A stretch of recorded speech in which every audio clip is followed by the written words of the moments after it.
umemwandaaje katika kumwombea? Hata kabinti unapokaona kadogo, hata kanaenda kuwa kama mama kakulea familia, umemwandaaje? Umeombaje kwa ajili yake? Unaona kawaida hata sisi tulikuwa watoto. Amen. Tulikuwa watoto, lakini sasa na sisi tuna watoto na tumekuwa viongozi. Amen. Kwa tunahitaji, unapokuwa unaomba andaa, lakini usipoandaa ni dhambi kwako. Amen. Kuna dhambi ambazo zinaweza zikawa kwenye familia kwa sababu wazazi walizitaka ziwemo ndani ya nini? Ya familia. Waliambiwa na wakafundishwa, masikio yao yakawa ni nini? Ni mazito, hawakusikia. Ombea uzao wako, mtu aombee uzao wake na aone kama ni dhambi. Ombea watoto wako, mtu aombee watoto wake na ajue kama ni, anaona sio dhambi. Bwana Yesu asifiwe. Haleluya.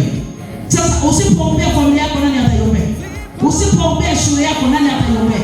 Usipoombea biashara yako, nani ataiombea? Usipoombea kazi yako, nani ataiombea?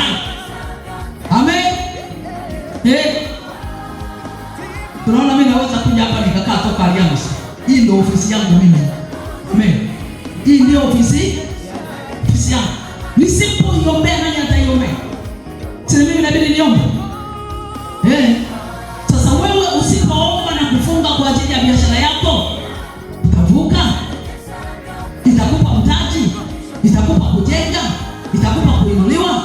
Usipoombea elimu yako, itakupa kufaulu kwenda ngazi kubwa. Bwana Yesu